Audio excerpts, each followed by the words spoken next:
Znači, ubija. Evo ovo je donji, a ovo je gornji. Koji intenzitet oborine, ono strašno, a gore se vidi potok, znači nabuja je ono ajme. A ovdje udari su vitra, bure ono, ogromni.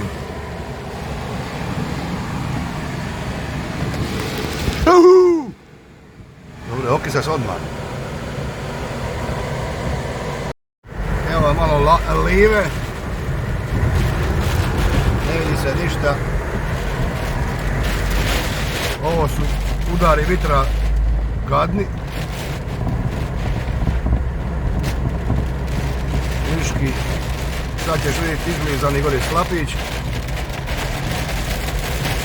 Ima odrona dosta. Pogledaj koje nevrijeme lete nam. Sad ćemo malo stati ovdje. Slap je gore skroz u vrilu i ubija. Dakle, količina oborine je nenormalna.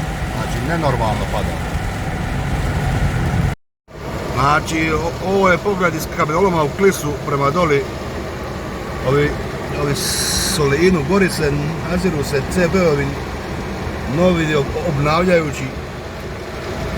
A intenzitet oborine je ono, znači to je nešto nemoguće.